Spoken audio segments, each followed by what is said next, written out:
Ladies and gentlemen, welcome back to another official MotorMike YouTube video on the World Wide Web. In today's video, I would like to be discussing the state of the car community. Because right now, we don't have the best image, we don't have the best rep. There's a lot of bad apples out there. And you might be one of them, including myself, but you might be one of them.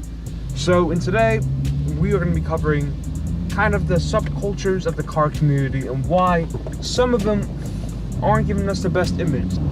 Point number one, the street takeovers, the donuts in the intersections, and just taking over like public streets. What are we doing? Why are we doing donuts on like public intersections and highways and too? Why are we doing donuts? Why? You know how many freaking BMW drivers, you guys are the freaking worst, I swear. Back to my point. Why are we doing donuts in public residential areas? And then there's idiots too that, who's this guy on my ass? Why are we doing donuts? And these people on Snapchat, they run into the middle of the donuts. What is the point? What is the point? You know how many people get smacked? You know, they have a saying, it's get smacked or get back. I don't know. You know, get back or get smacked. There you go, that's what they say. But still, these idiots run into the middle of the people doing donuts and drifting. That's all. Okay. My point being, if you want to do dumb things like that, take it to a parking lot. At least, you know.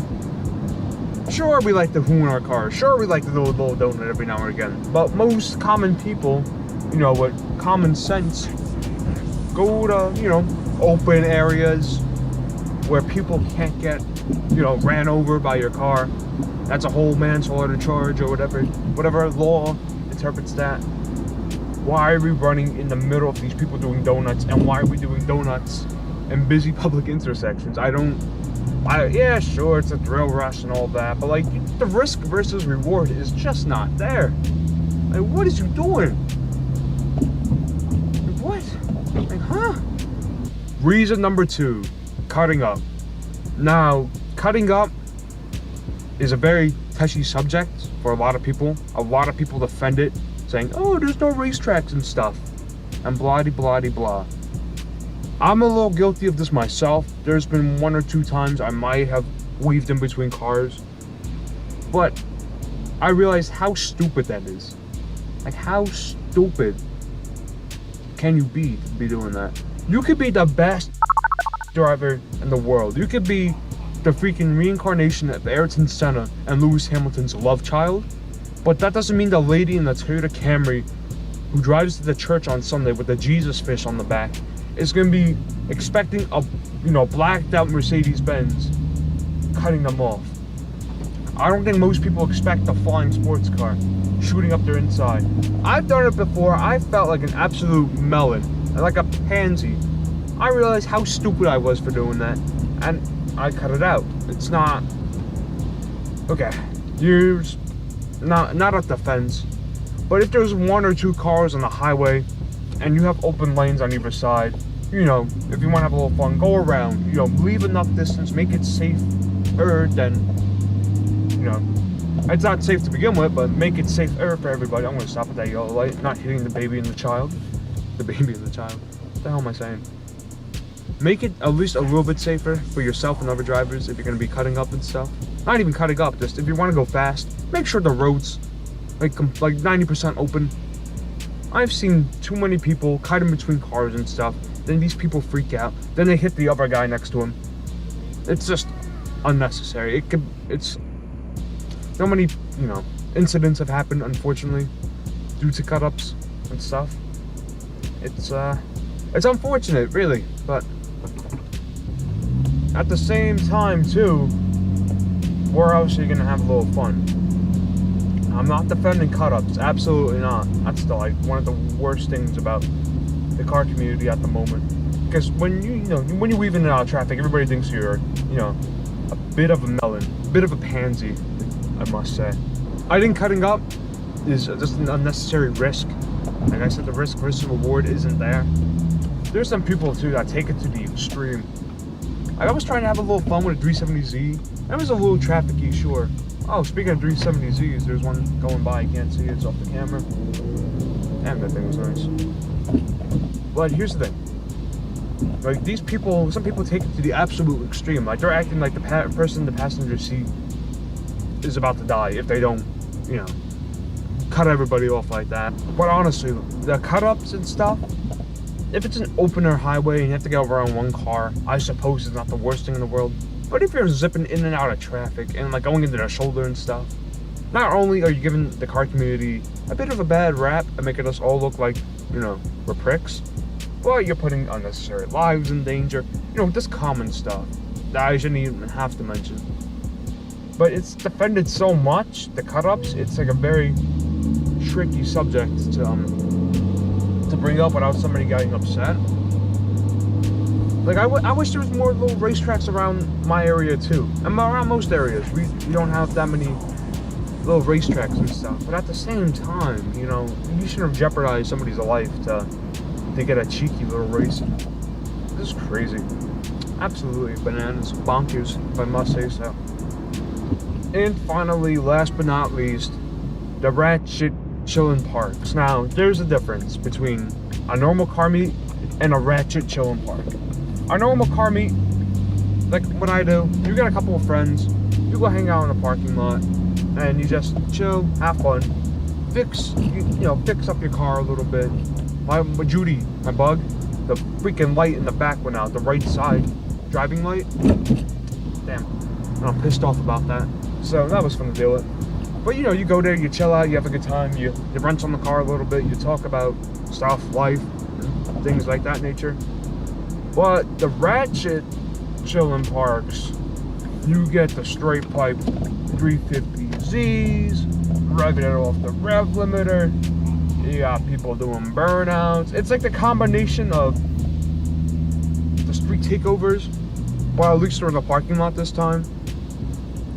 And honestly, there's a limit. If you want to rev your car once or twice, you know, like, oh, I put a new exhaust in my car, guys. Do you like my new exhaust? And you rev it twice, nobody's gonna get mad. But if you're just bouncing it off the rev limiter and you got these big flames coming out the back over and over and over and over and over again, just constantly, and then the cops get called because they think it's gunshots or something, and then the meet gets shut down, and now everybody else has to go find a new spot to chill at. The bad speaks louder than the good. It's alright to have fun with your car. It's alright to, you know, have a little race every now and again when the road conditions are at least a little safe. Not when there's 20 cars ahead of you and you gotta weave in and out of traffic. There's just so many more better ways to enjoy your car than what the car community is doing right now.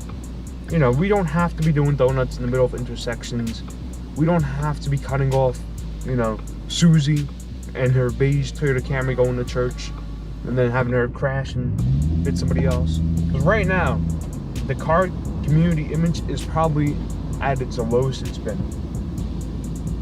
It's pretty much anybody I talk to that's not a car person thinks we're a bunch of melons, a bunch of pansies right now. And it's a shame, because the car community is not about that. We try to embrace and accept, well, most car enthusiasts try to embrace and accept people, and they want more people to join in, because it's a fun hobby, and it's not exclusive per se, but, you know, not everybody has fortunate thing to buy a car, especially a handful of them.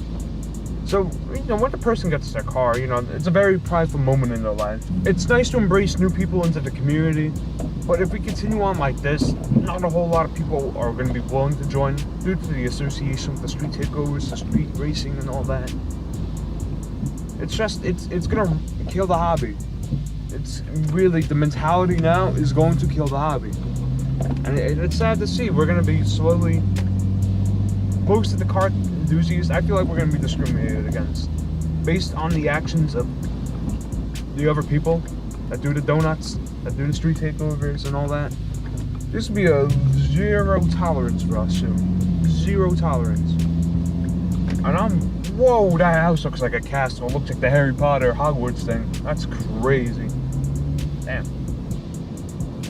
But it's just why the car community is such a tight niche as it is.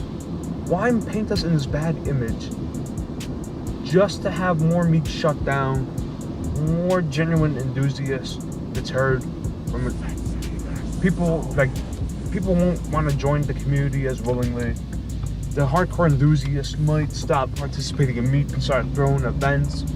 Like, there's been people that have been doing this for 20, 30, 40 years. And what's the point if they're going to keep doing it and throwing events if they keep getting shut down?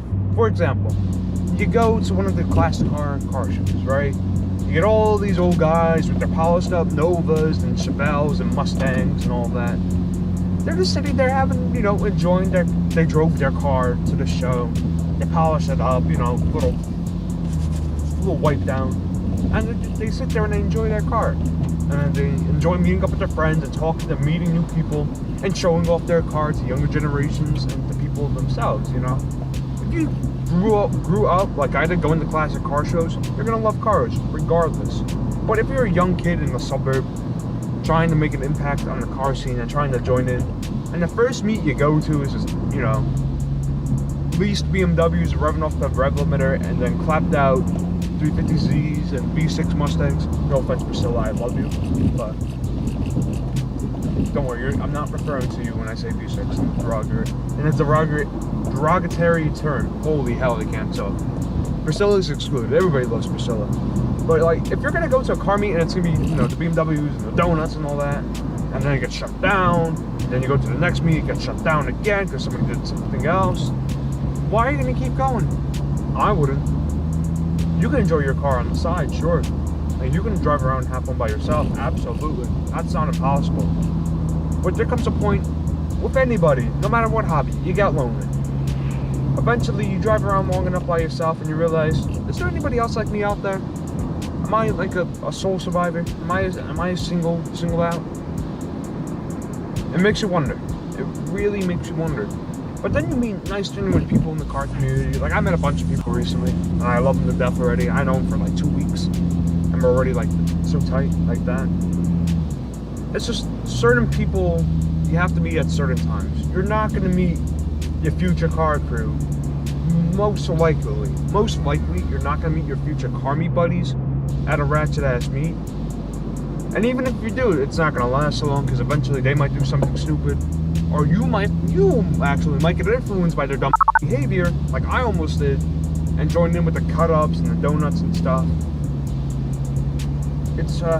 It's bad, it's really not ideal for any new car enthusiast, and it's a shame to see people fall down the rabbit hole and start, with that negative behavior. This spat everywhere. That is nasty. This is that negative mindset. This is not good.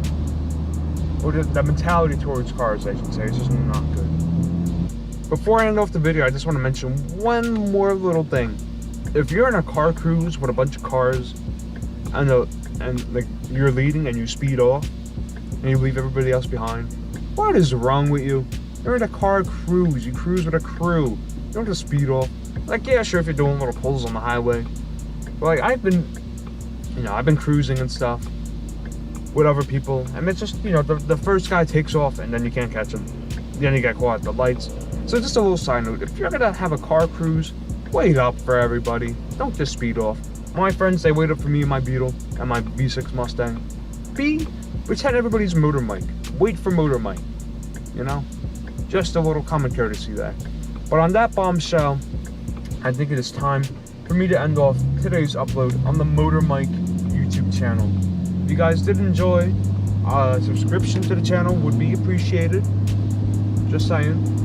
Also, if you want to support the future of MotorMike as well, like the video. Let me know if you like these kind of videos, or if you don't. This might not be the most popular video on my channel. It's more of like a discussion, something I have to get off my chest, project to you guys, because it's been building up inside me for a while, and I just want to see if there's anybody else there that relates, or possibly get a lot of backlash for bringing up that cut-ups or dangerous, just a little bit. But let me know your opinions, your hot takes on the car community. Leave them in the comments below, and I shall see you in the next video. 2023 is your year. We're in springtime now. Sun's out, guns out. Hot boy summer. Get your goals, get your gains. And I shall see you around. MotorMike signing off, turning off the GoPro, and all that. So, I'll see you later. For someone that's addicted to cars and no contacts over here, why don't you upload some or take another Percocet?